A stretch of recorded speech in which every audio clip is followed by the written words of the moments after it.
So, dear students, we are going to learn another lesson. The title is Technology with a Human Face, written by E.F. Schumacher. Schumacher. Pronunciation is E.F. Schumacher. Technology means Sankediga Vidya with a human face. Technology, we can adopt technology, but it should have a human face. That is what the writer says. Dr. E.F. Schumacher, who was born in Germany, came to England.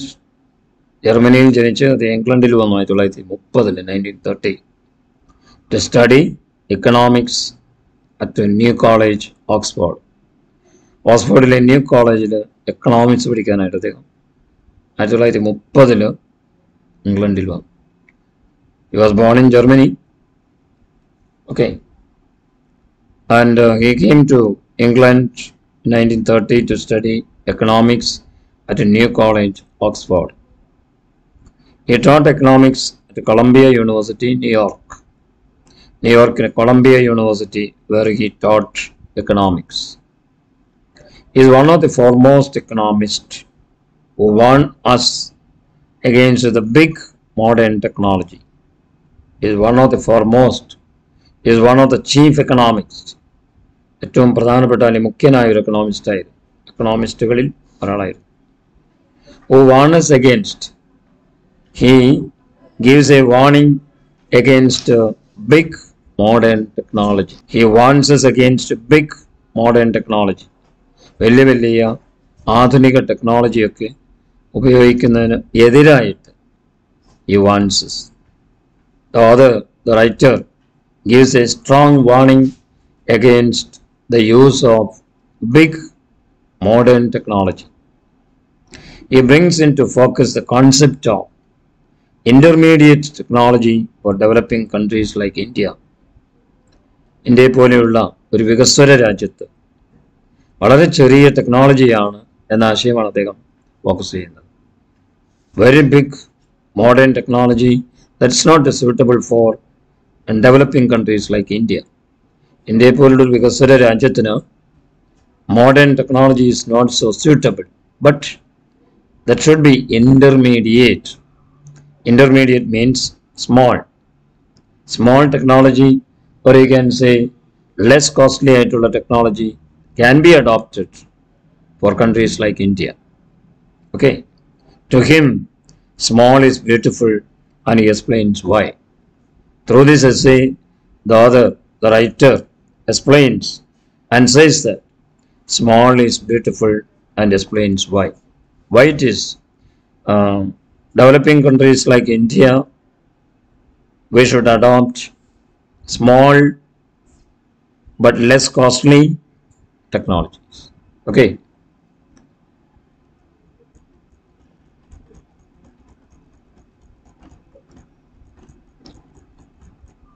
We can study some points about the lesson.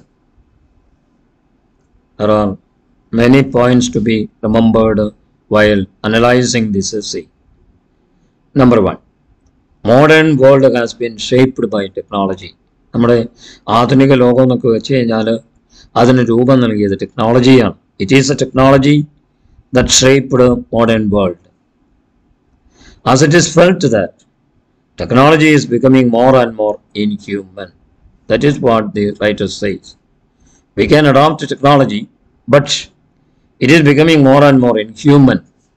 മനുഷ്യത്വമില്ലാതെയുള്ള ഒരു ടെക്നോളജിയാണ് ഇപ്പോൾ ഉപയോഗത്തിലിരിക്കുന്നത്.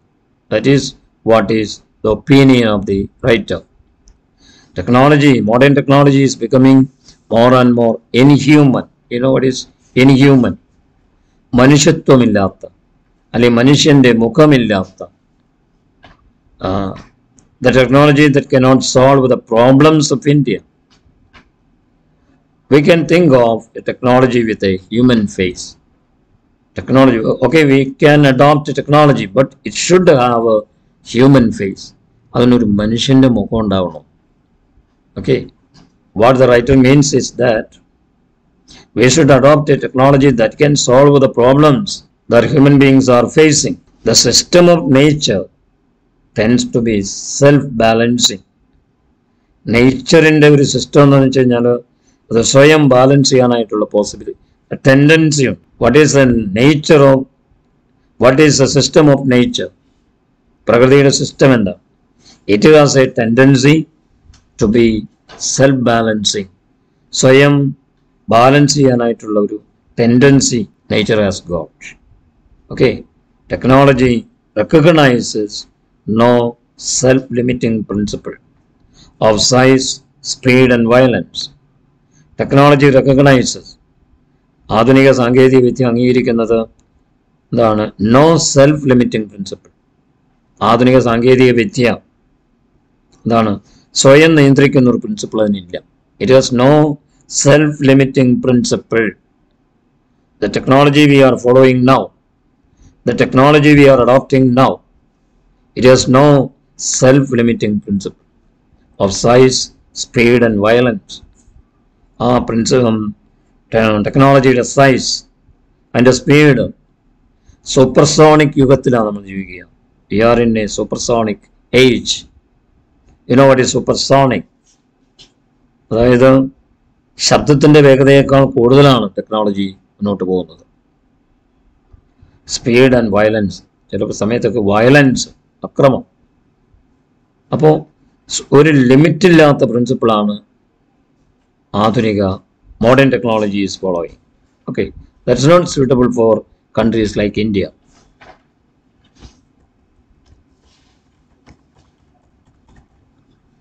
Modern world is involved in 3 crises simultaneously. We are facing 3 crises simultaneously. Crisis, the plural of crisis. What do you mean by crisis? Pradisandhi. ഒരേ സമയം, simultaneously means at the same time. Where at the same time we are facing 3 crises in life. പ്രതിസന്ധികൾ, 3 പ്രതിസന്ധികൾ പ്രധാനമായിട്ടുള്ളത്. Namely, what are the 3 crises that modern world faces? One is revolt against inhuman technological patterns by human nature. Revolt against, വിപ്ലവമാണ്. അതാണ് inhuman ടെക്നോളജിയാണ് ഇവിടെ നിലവിലുള്ളത്. The existing technology is something inhuman, മനുഷ്യത്വമില്ലാത്ത technology. Patterns by human nature, മനുഷ്യൻ്റെ സ്വഭാവത്താൽ തന്നെ inhuman ടെക്നോളജിയാണ് നമ്മൾ follow ചെയ്യുന്നത്. So അതിനെതിരായിട്ടുള്ളൊരു വിപ്ലവം, അതാണ് modern world is now involved in. ആധുനിക ലോകം ഇപ്പോൾ ഇടപെട്ടിരിക്കുന്നത് ഒരു റിവോൾട്ടിലാണ്. എന്തിനെതിരെയുള്ള revolt? Inhuman technological patterns, inhuman technological methods by human nature. Second one, living environment aches and groans. ഇന്ന് നിലവിലുള്ള environment, what you mean by environment? Environment means പരിസ്ഥിതി. നിലവിലുള്ള പരിസ്ഥിതി എന്താണ്? വേദനിക്കുകയാണ്. Aches and groans. It makes എന്താ പറയുക, groaning means a kind of sound, ഞരങ്ങുന്ന ശബ്ദം, ഞരങ്ങുക. So now the environment in which we live, നമ്മൾ ജീവിക്കുന്ന പരിസ്ഥിതി വേദനിക്കുന്നു, ഞരങ്ങുന്നു. Okay, and the third point, it is quite foreseeable future. In the quite foreseeable future, the world's non-renewable resources may likely to be exhausted. Prediction about the future. Foreseeable means predict. Future is predicted. ഭാവി നമ്മൾ മുൻകൂട്ടി കാണുകയാണ്. ലോകത്തിൻ്റെ renew ചെയ്യാൻ പറ്റാത്ത വിഭവങ്ങൾ ഉപയോഗിച്ച് തീരും. It will be exhausted. It will be used up. Likely to be means സാധ്യതയുണ്ട്. എന്തിൻ്റെ സാധ്യത? The possibility of exhausting the existing resources. നിലവിലുള്ള റിസോഴ്സസ്, വിഭവങ്ങളെ നമുക്ക് റിന്യൂവബിൾ, നോൺ റിന്യൂവബിൾ എന്നൊക്കെ നമുക്ക് തരംതിരിക്കാം. The resources can be divided into renewable and non-renewable. The non-renewable resources that will be exhausted, ഉപയോഗിച്ച് തീർന്നാൽ then what will we do? We will be facing very, very serious problems. Non-renewable resources will be exhausted. Man cannot live without these non-renewable resources. So we are facing serious problems. Any one of these reasons, ഈ മൂന്ന് കാരണങ്ങളിൽ ഏതെങ്കിലും may be the direct cause of collapse. നമ്മുടെ അധപ്പതനത്തിൻ്റെ ഒരു direct cos ആയി തീരും. നേരിട്ടുള്ള അല്ലെങ്കിൽ നമ്മെ ഡയറക്റ്റായിട്ട് ബാധിക്കുന്ന ഒരു കാരണമായി തീരും any of these three reasons. The above said 3 reasons. That will be the reason for the direct cause of collapse. Collapse, adhapadanam. Due to limitless expansionism in a finite environment. എന്താ കാരണം? Because of the limitless expansionism. പരിധിയില്ലാത്ത വിപുലീകരണം. In a finite environment. Our environment is finite. Our environment is limited. So, we will be collapsed. നമ്മൾ അധപ്പതിക്കും. We will be collapsed if any of these reasons. See, there are 3 reasons mentioned above. Any one of these reasons may be the direct cause of the collapse. What do you mean by collapse? Adhapadanam. Due to the limitless expansionism. What is expansionism? Vipulikaranam. In a finite environment. Our environment is finite. Our environment is limited. നമ്മുടെ environment, നമ്മൾ വസിക്കുന്നതായ പരിസ്ഥിതി, അതിന് മാറ്റമൊന്നുമില്ല. അത് ലിമിറ്റഡാണ്. പരിമിതിയുണ്ട്. ആ പരിമിതി ഉള്ളിടത്താണ് നമ്മൾ we are going on expanding. നമ്മൾ നമ്മുടേതായ കാര്യങ്ങൾ അല്ലെങ്കിൽ നമ്മുടെ technology is expanding in a limited environment. മനസ്സിലായോ? സോ അപ്പോൾ അതുകൊണ്ട് the writer speaks about the dangers involved in adopting the modern technology. Okay. And the 6th point, modern technology has not alleviated world poverty. A modern technology, another drawback, it has not alleviated, it has not reduced world poverty. ലോകത്തിന്റെ ദാരിദ്ര്യമൊന്നും കുറയ്ക്കാനായിട്ട് modern technology സാധിച്ചിട്ടില്ല. That is a drawback of modern technology.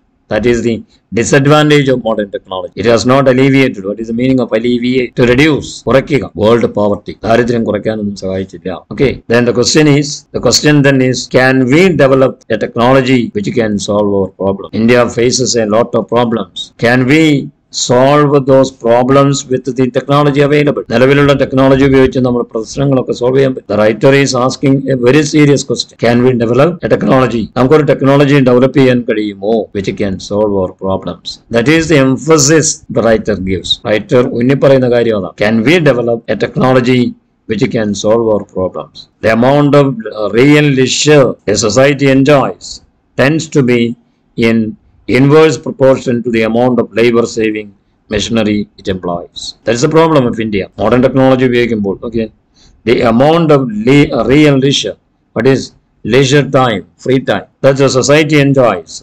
സമൂഹം enjoy ചെയ്യുന്ന leisure time, എത്രമാത്രം leisure time നമ്മൾ enjoy ചെയ്യുന്നുണ്ടോ, that is likely to be inverse proportion. What do you mean by inverse proportion? വിപരീത അനുപാതമാണ്. Opposite proportion to the amount of labor saving. നമ്മൾ labour save ചെയ്യുന്നുണ്ടല്ലോ by using machinery. ആധുനിക technology or machinery ഉപയോഗിച്ച് നമ്മൾ ലേബറിനെ കുറച്ചുകൊണ്ട് വരികയാണ്, ലേബർ സേവ് ചെയ്യാം. പക്ഷേ നേരെ വിപരീതമാണ് നമുക്ക് കിട്ടുന്ന leisure time. The amount of real leisure time is the society enjoys tends to be likely to be in inverse proportion. What is inverse proportion? Opposite proportion to വിപരീതാനുപാതം എന്ന് പറയും. To the amount of labor saving machinery it employs. Okay. അപ്പോൾ modern technology employ ചെയ്യുന്നത് മെഷീനറിയാണ്. മെഷീനറിയുടെ പ്രത്യേകത എന്താ? It saves labor. അതായത് ലേബറിനെ കുറച്ചുകൊണ്ട് വരിക with the use of technology. But the leisure from which we get, അവിടെ നിന്ന് കിട്ടുന്ന നമ്മുടെ leisure ഉണ്ടല്ലോ, ഫ്രീ ടൈം, അത് വിപരീതാനുപാതത്തിലാണ്. We don't get enough leisure. Okay. 8th point, technology reduces some kind of work but increases other. ഈ technology ഉപയോഗിക്കുന്നത് നമ്മുടെ വർക്കിന്റെ ഡ്യൂറേഷൻ കുറയ്ക്കുക എന്നുള്ളത്. But what happens it creates another problems. It creates other problems. അപ്പോൾ മറ്റു പ്രശ്നങ്ങൾ ഉണ്ടാവുക. Even though it reduces the duration of work, it increases other problems.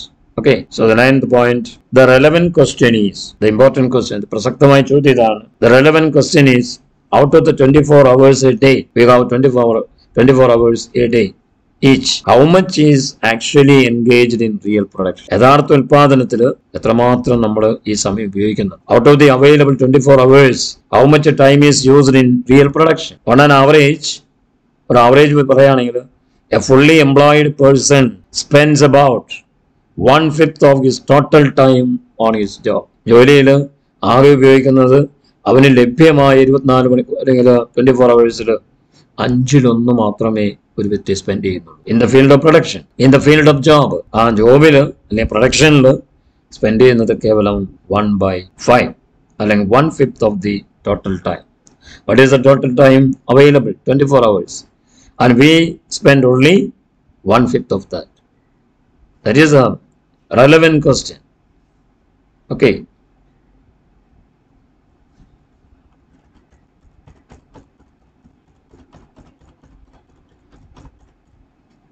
The prestige carried by the people in the modern industrial society varies in inverse proportion to their closeness to the action production. So, നമ്മൾ വലിയ അഭിമാനത്തോടു കൂടിയൊക്കെ പോകുന്നുണ്ട് മുന്നോട്ട്. The prestige carried by the people in modern industrial society, ആധുനിക വ്യാവസായിക സമൂഹത്തിൽ എന്താണ് ആ പ്രസ്റ്റീജ് വേരീസ്. പക്ഷെ ആ അഭിമാനം എന്നൊക്കെ പറയുന്നത് വ്യത്യസ്തമാണ്. In inverse proportion to their closeness to the actual production. യഥാർത്ഥ പ്രൊഡക്ഷനിലേക്കുള്ള അവരുടെ ക്ലോസ്നെസ്, അവരുടെ അടുപ്പം നേരെ വിപരീതമാണ്. Okay, there is prestige we carry, the people carry prestige in the modern industrial society, but that varies in inverse proportion, means വിപരീതാനുപാതത്തിലാണ്, to the closeness to the actual production. യഥാർത്ഥ ഉൽപാദനത്തിന്റെ അരികിലേക്ക് വരുമ്പോൾ, അതിന്റെ ക്ലോസ്നെസ്സിലേക്ക് വരുമ്പോൾ ഇത് വളരെ വിപരീതമായ ഒരു അനുപാതം. Okay, that's not an important point, but the 11th point നോക്കി, all real production has been turned into an inhuman core which empties human being. കണ്ടോ, what is the meaning of core? CHORE, core എന്ന് പറഞ്ഞാൽ unpleasant or tiring task. നമുക്ക് നമ്മെ ബോറടിപ്പിക്കുന്ന, നമ്മെ ക്ഷീണിതയാക്കുന്ന അല്ലെങ്കിൽ unpleasant ആയിട്ടുള്ള ഒന്നാണ് കോർ എന്ന് പറയുന്നത്. CHORE, all real production has been turned. യഥാർത്ഥ ഉൽപാദനം എന്നൊക്കെ പറയുന്നത് മനുഷ്യത്വമില്ലാത്ത അൺപ്ലസന്റ് ആയിട്ടുള്ള മാറാണ് all the real production. അത് നമ്മുടെ ഹ്യൂമൻ ബീയിങ്സിനെ എംറ്റി ആക്കാം. We are becoming empty persons. ശൂന്യമായ വ്യക്തികളായിട്ട് മാറുന്നു. വി ബിക്കംസ് എംറ്റീഡ്, ശൂന്യമാക്കപ്പെട്ട വ്യക്തികളായിട്ട് മാറുന്നു. All the real production has been turned into an inhuman chore. മനുഷ്യത്വമില്ലാത്ത ഒരു അൺപ്ലസന്റ് ആയിട്ടുള്ള ഒരു അവസ്ഥയിലേക്ക് മനുഷ്യൻ വീഴുകയാണ്. കാർൽ മാർക്സിന്റെ അഭിപ്രായം അനുസരിച്ച് പറയുന്നു, according to Karl Marx, production of too many useful things will result in too many useless people now. വളരെ important ആയിട്ടുള്ള പോയിന്റ് ആണ്. According to Karl Marx, the opinion of Karl Marx, production of too many useful things, ഒരുപാട് ഉപകാരപ്രദമായ വസ്തുക്കൾ ഉത്പാദിപ്പിക്കുക വഴി will result in, that will bring too many useless people. ഉപയോഗമില്ലാത്ത ഒത്തിരി ആളുകൾ വരുന്നവർ. Too many useless people, പ്രയോജനമില്ലാത്ത. ഈ മെഷീനറി ഉപയോഗിച്ച് നമ്മൾ യൂസ്ഫുൾ ആയിട്ടുള്ള ഒരുപാട് ഐറ്റംസ് ഉണ്ടാകും. But what will be the final result? Too many people will become jobless. That means they will become useless people. So, ജനങ്ങൾ ഉപയോഗപ്പെടുത്തണമെന്നാണ് കാർൽ മാർക്സ് പറയുന്നത്. Production of too many useful things, according to Karl Marx, production of too many useful things will result in or bring in too many useless people. Okay, the next point, a splendid scientific technique does not commit to us a technology of gigantism, supersonic work enjoying. വളരെ മഹത്തായ scientific technique ഉണ്ട്. We are in a field of splendid scientific technique, but that does not commit to us. പക്ഷെ അത് നമുക്ക് ഒരു commitment ഉണ്ടാക്കുന്നില്ല. എന്ത് commitment? Commit to us, and commit us to technology of gigantism. You know, വലിയ technology, രാക്ഷസന് തുല്യമായ വലിയ technology. Supersonic work, I told you earlier, എന്താണ്? ശബ്ദത്തിനേക്കാൾ വേഗത്തിലുള്ള വർക്ക്, ശബ്ദത്തിനേക്കാൾ വേഗത്തിൽ മുന്നോട്ട് പോകുന്നവർ, അതിനാണ് സൂപ്പർസോണിക് വിമാനങ്ങൾ എന്നൊക്കെ പറഞ്ഞിട്ടുള്ളത്. Supersonic work. ഓക്കെ, അപ്പോൾ എ സ്പ്ലെൻഡിഡ് സയന്റിഫിക് ടെക്നിക്ക്, വളരെ മഹത്തായ ശാസ്ത്രീയമായ ടെക്നിക്ക് നമ്മോട് കമ്മിറ്റ് ചെയ്യുന്നില്ല, നമ്മളോട് ആവശ്യപ്പെടുന്നില്ല. എ ടെക്നോളജി ഓഫ് ജൈജാന്റിസം, വലിയ ടെക്നോളജിയൊക്കെ സൂപ്പർസോണിക് ടെക്നോളജി ഒക്കെ ഉണ്ടാക്കണമെന്ന് പറയുന്നില്ല. The real work has therapeutic and educational value. യഥാർത്ഥ വർക്ക് എന്ന് പറയുന്നത് എന്താണ്? രോഗചികിത്സ. തെറാപ്യൂട്ടിക് മീൻസ് രോഗചികിത്സ. And educational value. യഥാർത്ഥ വർക്കിന് എന്താണ്? അതിനൊരു വിദ്യാഭ്യാസത്തിൻ്റെതായ മേഖലയിലുള്ള വാല്യൂ ഉണ്ടാകും. എഡ്യൂക്കേഷണൽ വാല്യൂ ഉണ്ടാകണം റിയൽ വർക്ക്. അല്ലെങ്കിൽ തെറാപ്യൂട്ടിക് മൂല്യം ഉണ്ടാകണം. രോഗം വന്നാൽ ചികിത്സിക്കുന്ന രീതിയിലുള്ള അല്ലെങ്കിൽ educational value that must have each. അല്ലെങ്കിൽ real work has therapeutic and എന്താണ് എഡ്യൂക്കേഷണൽ വാല്യൂ. നെക്സ്റ്റ് പോയിന്റ് പറയാണ്, this kind of technology will end in disaster. If we adopt higher technology, if we adopt big technology, that will end in disaster. അത് നാശത്തിലേ അവസാനിക്കുള്ളൂ. Until we develop a new lifestyle. നമ്മൾ ഒരു പുതിയ life style develop ചെയ്യേണ്ടി വരും. അതില്ല എങ്കിൽ our technology will end in disaster. Disaster നാശം. നമ്മുടെ ടെക്നോളജി അത് എൻഡ് ചെയ്യുന്നത് ഡിസാസ്റ്ററിലായിരിക്കും. Until we develop a new lifestyle. We have to adopt a new lifestyle in accordance with the technology we develop. നമ്മൾ develop ചെയ്യുന്ന ടെക്നോളജി അനുസരിച്ച് അതിന് suitable ആയിട്ടുള്ള life style നമ്മൾ ഡെവലപ്പ് ചെയ്തിരിക്കും. Otherwise what will happen? That will end in disaster. Okay, the present consumer society is like A drug addict who finds it extremely difficult to get off the hook. Hook, ചുണ്ട, കൊളുത്ത്, അതിന് രക്ഷപ്പെടുക അത്ര എളുപ്പമല്ലല്ലോ. The present consumer society, നമ്മളിപ്പോഴത്തെ സമൂഹം എന്ന് പറയുന്നത് എന്താണ്? ഉപഭോക്തൃ സമൂഹമാണ്. കൺസ്യൂമർ സൊസൈറ്റി അതൊരു ഡ്രഗ് അഡിക്റ്റ് പോലെയാണ്. ഡ്രഗ് അഡിക്റ്റ് എന്താണ്? ഡ്രഗ് അഡിക്റ്റ് എന്ന് പറഞ്ഞാൽ ഏതെങ്കിലും ഒരു പറയുക മയക്കുമരുന്നിന് അഡിക്റ്റ് ആവുക. മയക്കുമരുന്ന് അഡിക്റ്റ് ആയി എന്താ സംഭവിക്കുക? In order to get rid of it is very difficult. ഇന്നത്തെ ഉപഭോക്തൃ സമൂഹവും അത് തന്നെയാണ്. എന്താ? To find it extremely difficult. വളരെ ബുദ്ധിമുട്ടായിട്ട് വരുന്നു അതിൽ നിന്ന് രക്ഷപ്പെടാനായി. മോഡേൺ ടെക്നോളജിയൊക്കെ നമ്മൾ യൂസ് ചെയ്ത് എന്താണ്? What will be the ultimate result? We cannot get out of it. അതിൽ നിന്ന് പുറത്തു വരാൻ അത്ര എളുപ്പമല്ല. It is just like A drug addict.